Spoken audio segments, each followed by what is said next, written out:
Օй, Ռիմա ջան, շատ շնորհակալ եմ, որ հիշեցրիք հայի բառարանի մասին։ Ահա իմ գիրքը։ Իդեպ մենք նոր տպագրությանն ենք պատրաստվում, գիրքը շուտով երևի մի 10 օրից արդեն կուղարկվի տպագրության,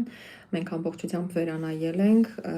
շատ քիչ թարմացումներ են եղել, փոփոխությունները շատ քիչ են, այսինքն ամբողջությամբ պարունակությունը կպահպանվի,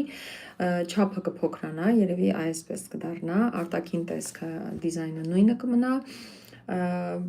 Եվ երևի կդառնա ավելի բարակ կազմով։ Հիմա այս պահին կոշտ կազմով է մեր գիրքը, բայց սա հրաշք գիրք է, ընկերներ ջան, եթե չունեք անպայման ձեռք բերեք, հատկապես բուկինիստից։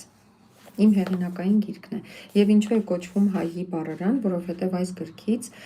չի կարող օգտվել օտարազգի մարդը, որովհետև գրքում ամբողջը գրված է հայատառ, բառարան է սա, որտեղ ընդգրկված են մեր խոսքում տեղ գտած օտար կամ աղավաղված բառերը իրենց հայերեն համարժեքների հետ։ Գրքի հիմքը իմ հոլովակներն են, որոնք ես ամեն օր նկարում ու տեղադրում եմ համացանց։